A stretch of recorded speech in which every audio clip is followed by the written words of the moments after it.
Hello, good morning, FI BCom students. Good Hello, morning, ma'am. good morning. Let's start.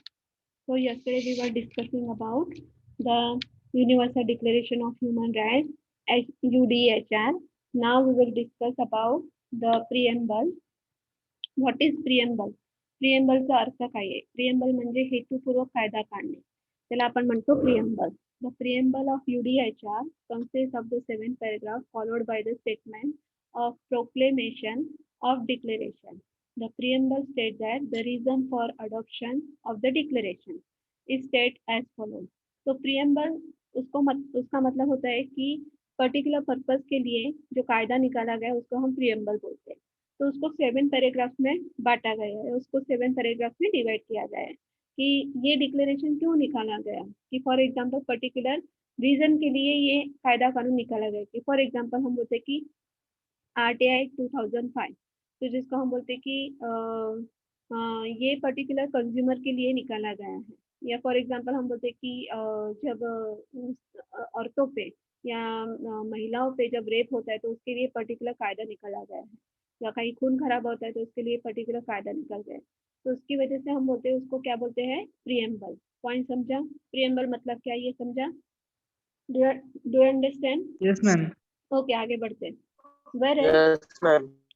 the recognition of inherent dignity of the equal and inalienable rights of all the members of human family is the foundation of the freedom, justice and peace in the world.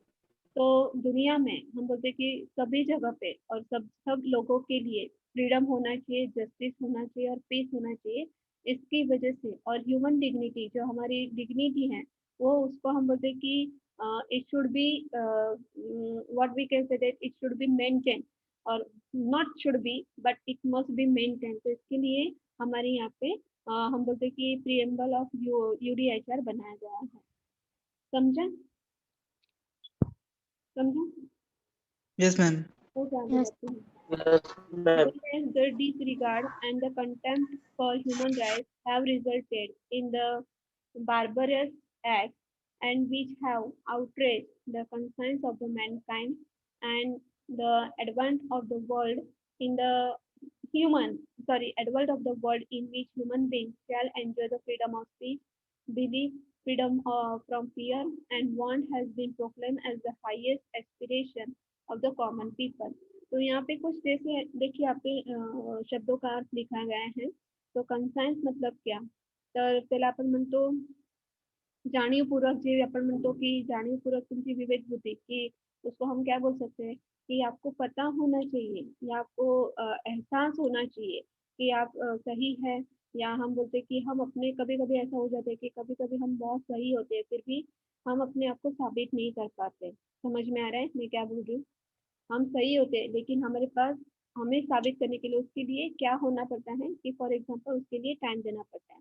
यहाँ पे आपको क्या लिखा गया है, wherever disregard and contempt for human rights have resulted in the barbarous acts which have outraged the conscience of the mankind. तो बार्बरस में हम बोलते कि महसूल वसूल करना, कर वसूल करना. तो जैसे हमने कल परसों देखा था कि इंग्लैंड में जो किंग जॉन था, वो में समझो कि जो ठेकेदार थे, बैरन्स और लैंडलॉर्ड्स थे, उसके पास से वो महसूल वसूल करता था. वो ज्यादा मात्रा में महसूल वसूल किया था. तो उसकी वजह से क्या उन्होंने विरोध प्रदर्शन किया. मीन्स यहाँ पे क्या बताया गया है कि अगर सबको यहाँ पे जीने का हक दिया गया है तो सबके लिए वो राइट्स होना चाहिए. वो कैसा होना चाहिए? अच्छा, सबके लिए राइट्स होना चाहिए. वो कैसा होना चाहिए? इक्वल होना चाहिए. यहाँ पे दूसरा भी देखिए, that human being shall enjoy the freedom of speech, belief, freedom from fear and want has been proclaimed as the highest aspiration of the common people. तो common people का जो हम बोलते हैं कि प्रॉब्लम क्या होता है कि एक तो फॉर एग्जांपल कि फ्रीडम ऑफ स्पीच मीन्स आपको बोलने का अधिकार दिया गया है.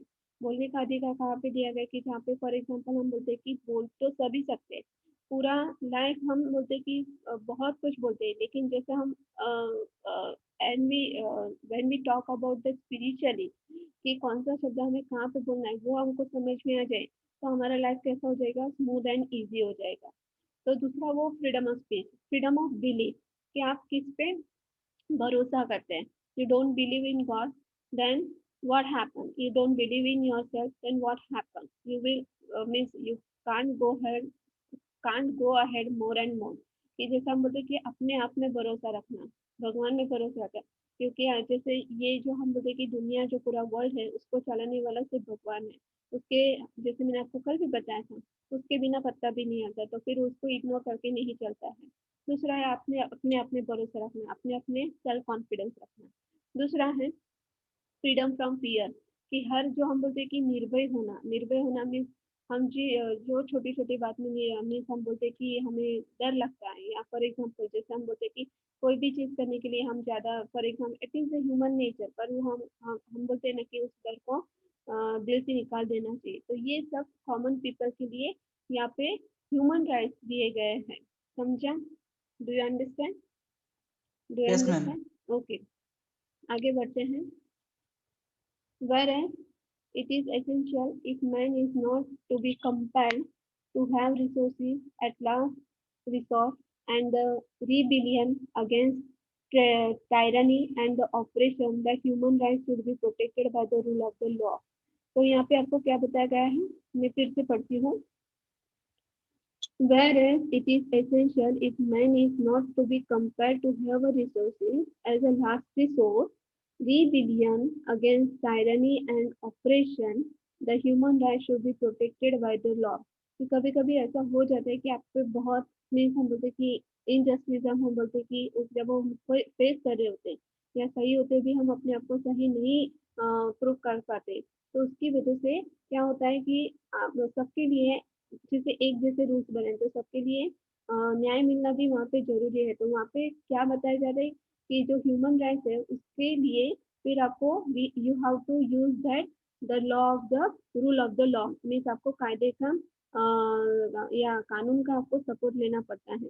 कि फॉर एग्जाम्पल जैसे मूवी में हम देखते हैं, या फॉर एग्जाम्पल बहुत हर ज्यादातर हम मूवी में ये सब कुछ केसेस वगैरह हम देखते हैं कि one is right, one is wrong, that who is wrong ना, he always try to prove himself very smoothly with the power of money or something like that, कि अपने हिसाब से पैसों के हिसाब से वो सबको खरीद लेता है। लेकिन हम बोलते हैं कि सत्य की चीज हमेशा आखिर में सत्य की जीत होती है। तो वैसा कुछ कि जैसे आपको जितना भी राइट दिया गया है तो उसके जैसे आप अपोज नहीं कर सकते या आपके साथ अन्याय हो रहा है, तो आपको कायदा आपको सपोर्ट कर सकता है।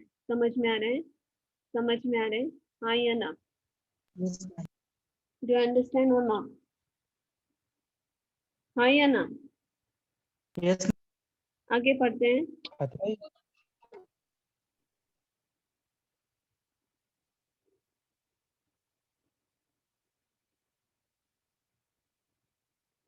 ये देखिए, whereas the people of United Nations have in the Charter reaffirmed their faith in the fundamental rights and in the dignity and the worth of human person, in the equal rights of men and women, have determined to promote the social progress, better standard of life in the larger freedom. कि United nation जो हम बोलते कि जो UN charter हम पढ़ चुके हैं उसमें क्या बताया गया कि आपको फंडामेंटल राइट्स दिया गया है अपनी डिग्निटी को संभालते हुए। हम बोलते कि फॉर एग्जांपल वर्क मीन्स हमारा वैल्यू क्या है, कि व्हाट इज द कॉस्ट और what is the worth of human being और ह्यूमन पर्सन, और जो हमको इक्वली डिवाइड किया गया है मीन्स जो पुरुषों के लिए भी है वो महिलाओं के लिए भी है। तो उसकी वजह से ही समाज का प्रोग्रेस या हम बोलते कि सोशल प्रोग्रेस हो सकता है और हम बेटर स्टैंडर्ड लाइफ जी सकते हैं। तो जैसे फॉर एग्जांपल हमारे समाज में जैसे मैं आपको कल भी बताया था कि जो स्त्री महिला है उनको दुय्यम स्थान दिया जाता है, महिलाओं को दुय्यम स्थान दिया जाता है, महिलाओं को इग्नोर किया जाता है या कहीं कभी उनको समाज में स्थान नहीं मिलता, क्योंकि फॉर एग्जांपल उनको वो क्यों वो महिला है। जैसे फॉर एग्जांपल आपने कुछ मूवीज आपने देखी होंगी, फॉर एग्जांपल जैसे हर बार उनको प्रूफ करना पड़ता है या प्रूफ करके वो जब आती है तो निखर के आती है समाज के सामने, तब समाज पूरा उनके सामने झुकता है। कि फॉर एग्जांपल जैसे दंगल जैसी मूवी है, या हम बोलते हैं कि पैडमैन है, या हम बोलते कि फॉर एग्जांपल बहुत सारी ऐसी जो मूवी है कि जिसमें हम बोलते कि महिलाओं का आदर करना चाहिए, महिलाओं की जो समस्या है उसको इग्नोर करके हम बोलते कि समाज का हम बोलते कि समाज की प्रगति नहीं हो सकती। तो जितना हमारे देश की बात करूँ कि जितना हम पुरुषों को महान मान देते हैं, जितना रिस्पेक्ट देते हैं, उतना महिलाओं को भी मिलना चाहिए, तभी समाज का प्रोग्रेस हो सकता है। कि जैसे हमने फर्स्ट सेमेस्टर में पढ़ा था कि जितना परसेंटेज लड़कों की संख्या में है, उतना कम परसेंटेज हमें लड़कियों की संख्या में दिखाई देता है, क्योंकि कभी-कभी दहेज प्रथा या हम बोलते हैं कि जो लेन-देन होता है, तो उसकी वजह से भी लड़कियों को जन्म नहीं दिया जाता। तो ये सब कुछ जो हम बोलते हैं कि ये जो हर्डल्स है, उसको हटा देना चाहिए। समझ में आ रहा है? समझ में आ रहा है? हाँ या ना? Yes, ma'am. Yes, ma'am. Then next point is, Yes, whereas member states have pledged themselves to achieve in cooperation with United Nations the promotion of the universal respect for observance of the human rights and the fundamental freedoms. तो आपको यहाँ पे ये पता चलेगा कि for example क्या बताया गया है, whereas the member states have pledged themselves to achieve in cooperation with the United Nations, means हमारे नहीं हम बोलते कि कुछ स्टेट ऐसे हैं कि जो यूनाइटेड नेशन के साथ जुड़े हुए हैं, जिसको हम बोलते हैं कि promotion of universal respect for human rights, means human rights के लेके उनका जो हम बोलते हैं कि मीटिंग होता है या क्यों होना चाहिए, सबको क्यों मिलना चाहिए, इसमें कुछ स्टेट जुड़े हुए हैं, जिसकी वजह से ह्यूमन राइट्स के साथ साथ फंडामेंटल राइट्स के साथ साथ फंडामेंटल फ्रीडम पे भी उन्होंने ज्यादा महत्व दिया है। Whereas the common understanding of this right and freedom is of the greatest importance of the full realization of this pledge. तो जैसा हम बोलते हैं कि फॉर एग्जांपल जैसे कोई पुलिस अफसर बनने जा रहा है, या फॉर एग्जांपल कोई हम बोलते हैं कि कोई हम बोलते हैं कि जो युवक है जो पुलिस ऑफिसर बनने जा रहा है, तो उसके पहले उसकी ड्यूटी को लेके वहाँ पे वो प्रतिज्ञा लेता है। कोई भी कैसा भी, जैसे फॉर एग्जांपल कोई भी काम हो, कैसा भी काम हो, कुछ भी हो, मैं अपनी देश की सेवा तन मन धन से करूंगा, मीन्स ये बात वहाँ पे मीन्स ये उसको बोलते कि प्रतिज्ञा प्लेस लिया जाता है। कि फॉर एग्जांपल डॉक्टर का जो प्रोफेशन है, तो डॉक्टर भी एक अपना प्रोफेशन में कोई भी प्रॉब्लम हो या हम कोई भी सिचुएशन हो, लेकिन मैं अपनी हम बोलते कि देश की सेवा करूंगा, मीन्स जो हम बोलते कि पेशेंट की वो जो सेवा की जाती है या हाँ, तो वो समाज के लिए कि कभी-कभी आपको ऐसा दिखाई देता है कि फॉर एग्जांपल रात के 12 बजे, ढाई बजे, 1 बजे तो कभी-कभी डॉक्टर अवेलेबल नहीं होता है, लेकिन मीन्स उनका प्रोफेशन ऐसा है कि वो कहीं न कहीं आपके लिए अवेलेबल होने चाहिए। तो उसकी वजह से उनको वो प्लेस लेते हैं या प्रतिज्ञा लेते हैं। समझ में आए? तो जितना आपको राइट्स दिया गया है कि फॉर एग्जांपल आप कितना आपको डॉक्टर बनने का राइट्स दिया गया है, तो आपकी फ्रीडम क्या है कि पेशेंट को आप पेशेंट को जल्दी से जल्दी ठीक-ठाक करो। समझ में आ रहा है? समझ में आ रहा है? समझ में आ रहा है? मैं Yes, आपको एक ma'am. सिंपल से एग्जांपल दिया। तो जैसे फॉर yes, ma'am. सिंपल ये सबके Yes, लिए, not only for the doctors and not only for the police officers, but it is applied to everybody कि जितना आपको दिया जाता है, उतना रिटर्न बैक आपको खुद सोसाइटी को देना चाहिए। Then next point is, now, therefore, the General Assembly proclaims that this Universal Declaration of Human Rights as the common standard of achievement for all the people and all nations, to end that every individual and every organ of the society, keeping this declaration constantly in the mind, shall strive by teaching and education to promote the respect for these rights and the freedom, and by this progressive measure, that national and international, to secure their universal and effective recognition and observation, both among the people of member states them and among the people of territories under the jurisdiction. तो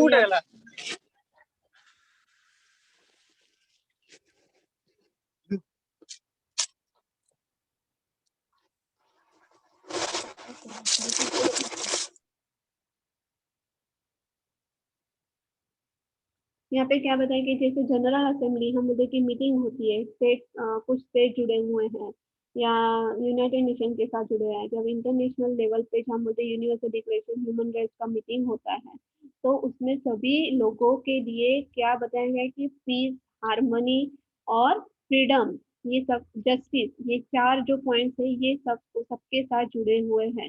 कि for example as a consumer, मैं आपको simple सा example देती हूँ कि जैसे as a consumer जब हम पैसा देते हैं तो हम क्या एक्सपेक्टेशन रखते हैं, मर्चेंट के पास क्या एक्सपेक्टेशन रखते हैं कि हम ग्राहक की तौर पे जब हम वस्तु खरीदी करते हैं तो हम क्या एक्सपेक्टेशन रखते हैं, हाँ क्या एक्सपेक्टेशन रखते हैं, अच्छी सर्विस मिल।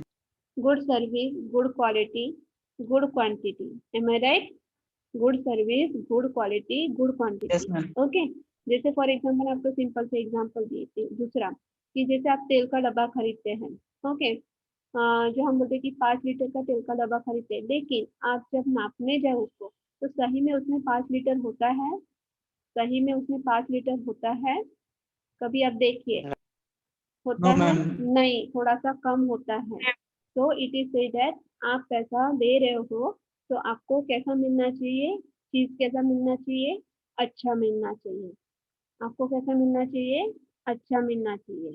ओके, दूसरा है कि जैसे फॉर एग्जांपल आप कोई भी हम बोलते कि जैसे आपको जैसे आप घर खरीद रहे हो या कुछ खरीद रहे हो, तो जैसे वो हम बोलते कि जो हम बोलते कि जो प्लेसेस के हम बोलते कि जो जगह के जो व्यवहार होते हैं वो कैसे होने चाहिए, जिसके साथ आप लेन देन करने वाले हो, वो व्यवहार कैसा होना चाहिए। अगर आप वो पैसे दे रहे हो कि कभी कभी आपको दिखाई देता है समाज में कि फॉर एग्जांपल जो हम बोलते हैं कि बिल्डिंग कंस्ट्रक्शन का काम चल रहा होता है, तो हम बोलते हैं कि जो बिल्डर्स होते हैं सबको घर तो देता है, पैसे भी लेता है, लेकिन अगर उसमें फैसिलिटी ना हो तो, आपको जैसा चाहिए वैसा फैसिलिटी ना हो तो चलेगा, फैसिलिटी ना हो तो चलेगा। No ma'am. ओके, वैसे ही वाटर है, इलेक्ट्रिसिटी है, ये सब कुछ जो कुछ भी है, जितना आप पेमेंट करते हो, जितना आप चुकाते हो, उतना आपको फैसिलिटी मिलना चाहिए, उतना आपको फैसिलिटी मिलना चाहिए। तो यहाँ पे यही बताया गया है कि लोगों को किस तरह से अवेयर किया जाए कि फॉर एग्जांपल, जैसे फॉर एग्जांपल हम बोलते हैं कि जब हम ट्रैवलिंग करते होते हैं, मैं आपको सिंपल से एग्जाम देती हूँ कि फॉर एग्जांपल हम जब ऐसे होते हैं कि मुंबई में जैसे हम बोलते हैं कि लाल बस होती है, एक जगह से आप चल सकते हैं, एक जगह से उतर सकते हैं, ओके, तो जैसे कुछ हम क्यों बनाए या फॉर एग्जांपल इधर से चलना है और इधर से उतरना है, लेकिन क्या करते हैं लोग, क्या करते हैं कि कभी कभी क्या करते हैं कि फॉर एग्जांपल इतनी उनको हम बोलते हैं कि जल्दी होती है, अगर कोई मर भी जाए उधर तो भी वहां पे देखने वाला कोई नहीं होता है, मर भी जाए उस गर्दी में या उस भीड़ में तो भी वहां पे देखने वाला कोई नहीं होता है उतरते टाइम और चढ़ते टाइम, जिसे हम लोकल ट्रेन में देखते हैं। आप पे तो कर रहे हो लेकिन उस सबको वहाँ पे अपनी जगह मिलनी चाहिए, सबको हमें सबको ठीक से मीन्स हम बोलते एक डिसिप्लिन, तो डिसिप्लिन वहाँ पे मेंटेन करना चाहिए। जैसे हमारे यहाँ पे तो हमको नहीं दिखाई देता है, लेकिन ज्यादातर हम बोलते हैं कि बिग सिटीज में, मेगा सिटीज में हमको ये सब कुछ दिखाई देता है। राइट के लिए सब लड़ रहे हैं, लेकिन जो फ्रीडम दिया जाता है उसका सही तरीके से इस्तेमाल नहीं किया जाता है, तो इसकी वजह से क्या होता है, प्रॉब्लम क्रिएट होता है। समझ में आ रहा है, समझ में आ यस रहा है, मैम। हाँ। अभी यहाँ पे देखिए आर्टिकल्स ऑफ यूडीएचआर आपको यहाँ पे दिए गए हैं, तो ऐसे बहुत कितने आर्टिकल्स हैं, जैसे हम बोलते हैं कि फॉर एग्जांपल ऐसे शॉर्ट में देखा जाए तो यहाँ पे 30 आर्टिकल्स है, तो 30 आर्टिकल्स आपको यहाँ पे दिए गए हैं। अगर आप आगे की बात करते हैं, जैसे 30 आर्टिकल्स में पढ़ के नहीं बताने वालों कि अभी तक मैंने आपको जो बताया है वही रिपीटेशन हो रहा है, इसकी वजह से मैं आपको आगे का पॉइंट बताने वाला हूँ। आगे का पॉइंट देखिए, next point, fundamental rights in the constitution, ये इम्पोर्टेंट है। आर्टिकल तो हम वन बाय वन बाद में पढ़ने ही वाले हैं, लेकिन ये पॉइंट इम्पोर्टेंट है। Have you written fundamental rights in the constitution, हाँ या ना? Do you have note and pen? Yes Yes, ma'am. ma'am. हाँ, right down that fundamental rights in the constitution, fundamental rights in the constitution, लिखा, लिखा, yes ma'am. Okay. तो fundamental rights क्या है? That fundamental rights aim at proposal good of an individual as well as of the community. They have also been aimed at overturning the inequalities of pre-independence social practices. Specifically, they have been used to abolish untouchability, to prohibit the discrimination on the ground of religion, race, caste, sex, or place of birth. They forbid the trafficking of the human beings and the forced labor. They also protect the cultural and educational rights of ethnic and the religious minorities by allowing them to preserve their languages, also to establish and administer their educational institutions. So fundamental rights मतलब क्या? जो आपके मूलभूत हक अभी तक हम बोल रहे थे कि फंडामेंटल राइट्स, नेचुरल राइट्स, तो उसका मतलब क्या हुआ? तो फंडामेंटल राइट्स का मतलब क्या है? जो कॉन्स्टिट्यूशन में बताया गया है कि ये सबको दिया गया है, उसका मतलब है कि जो हमारे बोलते हैं कि प्री इंडिपेंडेंस मीन्स आज़ादी के पहले जो हमारे साथ इनजस्टिस हुआ था, हाँ, अंग्रेजों ने हमारे देश पे राज किया था, हमारे पे हम भारतीयों पे बहुत कुछ अत्याचार किया। फिर कुछ लोगों ने आवाज दी जिसकी वजह से कुछ लोगों ने अहिंसा के साथ, कुछ लोगों ने हिंसा के साथ तो आवाज जरूर उठाई, जिसकी वजह से हम बोलते हैं कि हमें फ्रीडम मिला। मीन्स हमारा टॉलरेंस ज्यादा था, इसकी वजह से हमें टॉलरेंस ज्यादा था, इसकी वजह से हमें इनजस्टिस सहा, मीन्स अन्याय सहा। पर कहीं ना कहीं उसको अपोज करना या उसके विरोध करना, ये हम हमको बताया गया है कि यहाँ पे क्या बताया गया है कि जैसे फॉर एग्जांपल सोसायटी में हम बोलते हैं कि अनटचेबिलिटी, त्याला आपण मराठीत म्हणतो अस्पृश्यता, कि कुछ लोगों को हम बोलते हैं कि untouchable, they are called untouchable, just like for example Adivasi, they are living in particular area of the jungle, they have their own area, they do not come in our common society, उनको यहाँ पे हम नहीं रख सकते या हम यहाँ पे उनको अलाउ नहीं करते, तो वो अनटचेबिलिटी है, कहीं ना कहीं उसका फॉर्म चल रहा है, उसका प्रैक्टिस चल रहा है, तो वो निकाल देना चाहिए। Then we have to prohibit the discrimination on the ground of sex, religion, caste, creed and place of birth। कि जैसे हम बोलते हैं कि डिस्क्रिमिनेशन फॉर्म किस तरह से दिखाई देता है, उसका प्रैक्टिस हमें दिखाई देता है कि फॉर एग्जांपल जैसे किसी की किसी जात किसी पर्टिकुलर जात के साथ हमारा बर्ताव गंदा होना, या रिलीजन के नाम पे उसके साथ झगड़ा करना, या कास्ट के नाम पे उसके साथ झगड़ा करना, या हम बोलते हैं कि उसके हम बोलते हैं कि प्लेस ऑफ बर्थ से उसके लेके उसको परेशान करना, तो ये नहीं होना चाहिए सोसाइटी में। वो एक सब कुछ ये जो हर्डल्स है सोसाइटी प्रोग्रेस के लिए, उसको निकाल देना चाहिए। Then they forbid trafficking of the human beings। हम बोलते हैं कि trafficking of human beings means particular means particular power के लिए, या हम बोलते हैं कि particular just what we can say that कुछ कुछ पैसों के लिए, कि जैसे औरतों को बेचा जाता है, बच्चियों को बेचा जाता है, बच्चों को बेचा जाता है, तो वो नहीं होना चाहिए। जैसे आपने बहुत जैसे हमारे समाज में ड्रग्स वगैरह बेचा जाता है, जिसकी वजह से हम बोलते हैं कि यूथ को ब्रेन वॉश किया जाता है, यूथ यूथ खराब, मीन्स हम बोलते हैं कि यूथ खराब है, युवा खराब है, तो पूरा हम बोलते हैं कि जो देश का भविष्य है वो कैसा होगा, खराब होगा। बच्चे खराब है, उसको संस्कार नहीं, उसके पास कल्चर नहीं, उसके पास एजुकेशन नहीं है, तो फिर जनरेशन कैसी होगी, नेक्स्ट जनरेशन कैसी होगी, फ्यूचर कैसा होगा, खराब होगा ना। तो सही क्या नहीं, तभी बचपन से ही हम बोलते हैं कि एजुकेशन को बताना चाहिए। तो कभी कभी हम बोलते हैं कि जो रिलीजियस माइनॉरिटीज है, तो हम बोलते हैं कि कोई भी, जो हम बोलते हैं कि हमारे देश में तो बहुत सारे धर्म के जाति के लोग रहते हैं, हर एक जाति और धर्म के लोगों को अपनी अपनी भाषा को प्रिजर्व करने का, या हम बोलते हैं कि लैंग्वेज को प्रिजर्व करने का हक आपको दिया गया है। तो ये सब कुछ जो प्रॉब्लम जहाँ पे क्रिएट हो सकते हैं, वो हर्डल्स हमको निकाल देने चाहिए सोसाइटी में से, तो जिसकी वजह से सोसाइटी प्रोग्रेस कर सकती है। समझ में आया? समझ में आया? हाँ या ना? Yes. आपको एक सिंपल सा एग्जांपल दूं, मैं फॉर एग्जांपल, जैसे आपको हार्डली हमको ज्यादातर 2 या 3 लैंग्वेजेस आती है, एम आई राइट ना? हार्डली हमको 2 या 3 लैंग्वेजेस आती है, हाँ या ना? हाँ या ना? हाँ या ना? Are you, Yes, ma'am. are you listening to me? Hardly हमको 2-3 लैंग्वेजेस आती है, लेकिन मैं ये सोचूं कि मुझे और लैंग्वेजेस सीखनी है, तो बेनिफिट किसको Yes. होगा? बेनिफिट किसको होगा? बेनिफिट किसको होगा?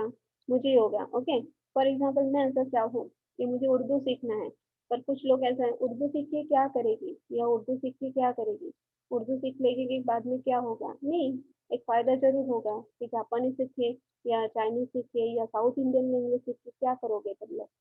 फायदा तो जरूर होगा, कहीं ना कहीं इस्तेमाल जरूर होगा। तो रिलीजन को लेके जब भी जैसे हम बोलते हैं कि कुछ लैंग्वेजेस भी हम जब नहीं सीखते हैं, तो उसका हम बोलते हैं कि कहीं ना कहीं उसका इम्पैक्ट समाज पे दिखाई देता है।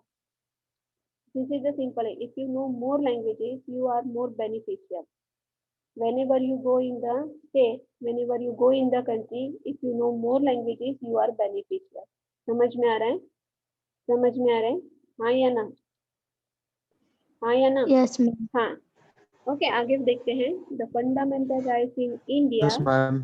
enshrined in the part 3 of the Constitution of India guarantee civil liberties such as all Indians can lead their lives in the peace, harmony as a citizen of India।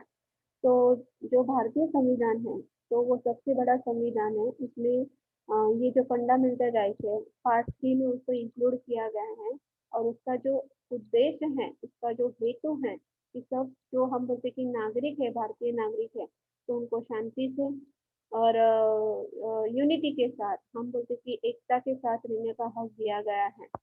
Then this include individual rights common to the most liberal democracies such as equality before the law, freedom of speech and expression, freedom of association, peaceful assembly, freedom of practice religion, right to the constitutional remedies for the protection of the civil rights। तो उसमें क्या क्या include किया गया है कि जैसे ये फंडामेंटल राइट्स में या हर एक जो इंडिविजुअल को दिया गया है, तो सबसे पहले आता है लिबरल डेमोक्रेसी, लोकशाही उसको बोलते हैं कि जहाँ चाहे लोग वहाँ पे रह सकते, अपनी मर्जी से वहाँ पे रह सकते, जहाँ चाहे वो नौकरी कर सकते, व्यवसाय कर सकते हैं। हाँ, अपने हिसाब से, अपनी कैपेबिलिटी के हिसाब से वहाँ पे रह सकते। दूसरा है such as equality before the law, कि आपको समानता मिले इसके लिए कुछ कायदे कानून बनाए गए, उसका आप आधार ले सकते हैं। Then freedom of speech and expression, तो आपको बोलने का अधिकार दिया गया है, आपको एक्सप्रेस होने का अधिकार दिया गया है। तो वो आपको सही तरीके आपको इस्तेमाल करता आना, सही तरीके से इस्तेमाल करते आना चाहिए। Then freedom of association and peaceful assembly, the freedom of practice religion and right to the constitutional remedies, कि आपका जो रिलीजन है वो आप उसका आप हम बोलते हैं कि उसको आप सेलिब्रेट कर सकते हो कि रिलीजन के हिसाब से। पर ये मतलब नहीं होता है कि आप अपना रिलीजन स्प्रेड करने के लिए दूसरे के जो रिलीजन है उसको आप नीचा दिखाओ, ऐसा आप नहीं कर सकते। तो मेरा ही रिलीजन अच्छा है, दूसरों का रिलीजन बुरा है, ऐसा नहीं। Means respect for all religion, you can do the religious practices in your society among other people, कि आपके जो बाकी की हम बोलते कि बाकी के जो लोग हैं, कि जो हम बोलते कि क्रिश्चियन है, पारसी है, जोरास्ट्रियन है, या हम बोलते जैनिज्म है, हिंदुइज्म है, मुस्लिम है, सबका रिलीजन को एक जैसे देखना चाहिए। समझ में आ रहा है? समझ में आ रहा है? Do understand? Yes, ma'am. Okay. Then Yes, next ma'am. point is Yes, ma'am. next point is violation of these rights result in the punishment as prescribed in the penal code subject to the discretion of the judiciary। तो जैसे हम बोलते कि जहाँ पे हिंसा होती है, तो हिंसा के लिए वहाँ पे आपको शिक्षा मिलनी चाहिए, तो उसको हम बोलते हैं इंडियन कॉन्स्टिट्यूशन में इंडियन पेनल कोड की तरफ वहाँ पे उसको प्रेजेंट किया गया है। कि जैसे फॉर एग्जांपल, जैसे सुप्रीम कोर्ट और हाई कोर्ट में जैसे हम बोलते कि कोई ना कोई जब केस चल रहा होता है, रेप हो, मर्डर हो, या खून खराबा हो, या किसी के साथ हम बोलते कि चीटिंग हुआ हो, जमीन से लेके प्रॉपर्टी से लेके, तो आप कोर्ट का दरवाजा खटखटा सकते हैं। तो इसको हम बोलते हैं इंडियन पेनल कोड के थ्रू आपको ये जस्टिस मिल सकता है। समझ में आ रहा है? समझ में आया? Yes, ma'am. ओके, आगे बढ़ते हैं।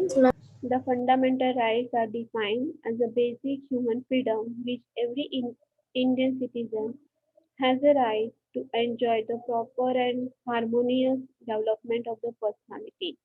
These rights are universally applied to all citizens, irrespective of the race, place of birth, religion, caste, creed, colour और सेक्स।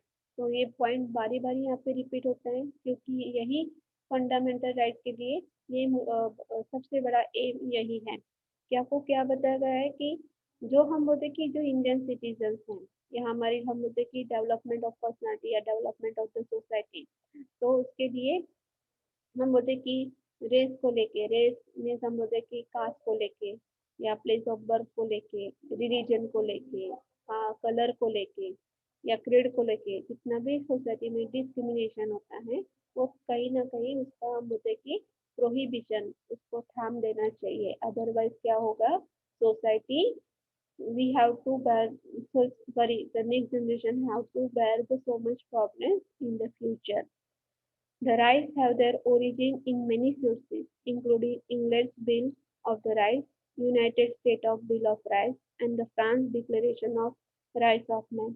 तो जब हम इंडियन कॉन्स्टिट्यूशन की बात करते हैं तो मोस्ट प्रोबेबली अभी तक हम ये सत्य परिस्थिति है कि अभी तक हम जो बोलते कि ब्रिटिशर्स लोगों ने जो रूल्स रेगुलेशन बनाए थे वही उसको हम इस्तेमाल करते हैं। इंडियन पेनल कोड बनाए वगैरह वगैरह वगैरह, इंडियन कॉन्स्टिट्यूशन बनाए, उसमें फंडामेंटल राइट दे, लेकिन जो हम बोलते कि अंग्रेजों ने चलाया था वही अब आज तक हम अपना इस्तेमाल करते हैं। अपना खुद का मीन्स इंडियन क्या है, भारतीय क्या है, फंडामेंटल राइट वो यहाँ पे नहीं डाला गया। इसमें सब जो बोलते कि जो इंडियन कॉन्स्टिट्यूशन है तो उसमें England bills of right, United State of bill of right और French declaration of rights of man वो इंक्लूड किया गया है, अपना खुद का नहीं है। समझ में आया?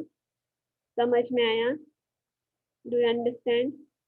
यस और no? Yes, ma'am. Yes, ma'am. आपको नोट्स खुद निकालना होगा। ओके, नोट्स में भेज दे तो आपको नोट्स खुद निकालना होगा।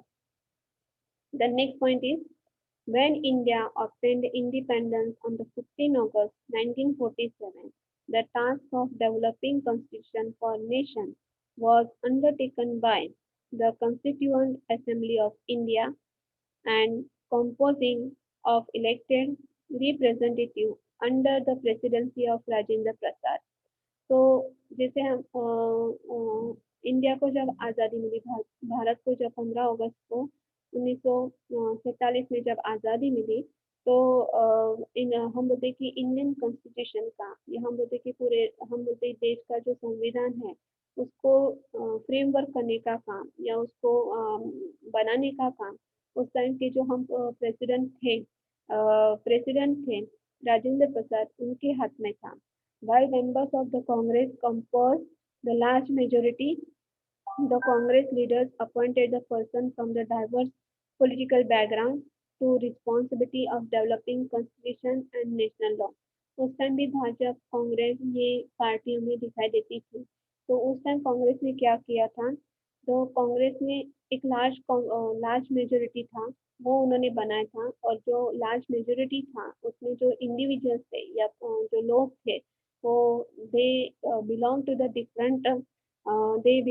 डिफरेंट पॉलिटिकल बैकग्राउंड, हर एक डिफरेंट पॉलिटिकल बैकग्राउंड से आए थे और उनका एम ये था कि जो कॉन्स्टिट्यूशन बनने जा रहा है या हम बोलते कि जो नेशनल लॉ बनने जा रहा है तो वो सबके लिए कैसा होना चाहिए, अच्छा होना चाहिए, सबके लिए एक समान होना चाहिए। Notably, the Bhimrao Ramji Ambedkar became the chairperson of drafting committee, and while Jawaharlal Nehru and Sardar Vallabhbhai Patel became the chairperson of the committee and subcommittee responsible for the different subjects. तो भारतीय संविधान की जो हम बोलते कि जो framework था तो उन्होंने एक तो प्रेसिडेंट थे राजेंद्र प्रसाद, ये उनके हाथ के नीचे हम बोलते कि ये इंडियन कॉन्स्टिट्यूशन मीन्स भारतीय संविधान बनाने की जिम्मेदारी उनके पास थी। लेकिन जो भारतीय संविधान बनाया वो डॉक्टर भीमराव अंबेडकर, हम बोलते कि डॉक्टर बाबा साहेब अम्बेडकर इन्होंने बनाया था, वो चेयरपर्सन थे उस कमेटी के।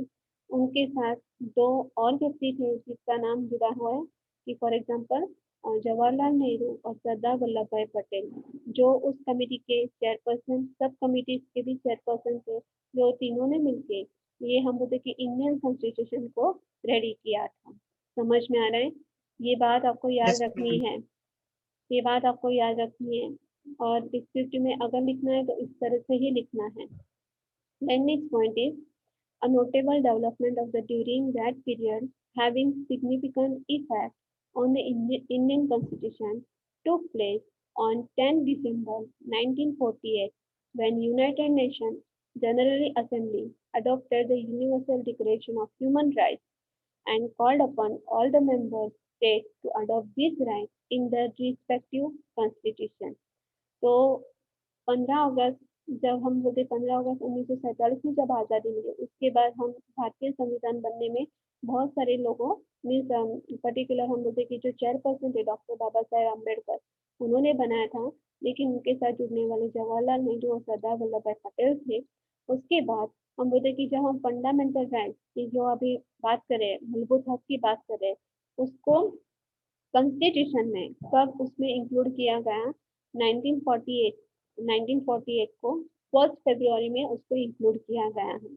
और उसके बाद थर्ड हम बोलते कि पर्टिकुलर उसका जो फ्रेमवर्क हमें दिखाई दिया, तो एक तो वो थर्ड फरवरी सॉरी 3 नवंबर 1949 को पूरा का पूरा हम बोलते कि कमिटी ड्राफ्ट हुए दिखाई दिया। मीन्स हम बोलते कि रॉ मटेरियल, उसके बाद रॉ मटेरियल को उसमें डाला जाता है, उसके बाद उसको कच्चा मीन्स थोड़ा सा कच्चा घर बनाया जाता है, और उसके बाद जैसा हम बोलते हैं उसको प्लास्टर वगैरह सीमेंट वगैरह लगाया जाता है तो पक्का घर बन जाता है। वैसे ही हम बोलते कि इंडियन कॉन्स्टिट्यूशन में फंडामेंटल राइट्स को ऐड किया गया, और उसके बाद 3 नवंबर को 1948 को पूरा इंडियन कॉन्स्टिट्यूशन का फ्रेमवर्क रेडी हो गया 49 को। समझ में आया? Do you understand? Do you understand? Yes, ma'am. Okay, तो आगे हम देखने वाले हैं significance and characteristics of fundamental rights. ये पॉइंट लिख के रखें, ये इम्पोर्टेंट है। अभी फंडामेंटल राइट्स का कंसेप्ट ऑफ फंडामेंटल राइट्स हमने देखा, उसके हम आगे देखेंगे characteristics and significance of fundamental rights. We will see. First point, are you writing ना? आर यू राइटिंग और नॉट? हेलो? Yes, ma'am. हाँ, right down. Yes, ma'am. First point, preservation of human dignity. Preservation of human dignity. Then second point, enforcement of the right. Enforcement of the right. तीसरा point, protection against violation of human rights. Protection against violation of human rights. Then next point is applicability. Applicability. Spelling पता चलेगा मैं बोलूं? Applicability, APPLICABILITY,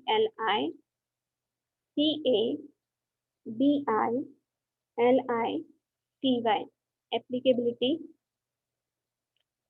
Next point, enforceable against individual. Enforceable, EN, force का spelling FORCE,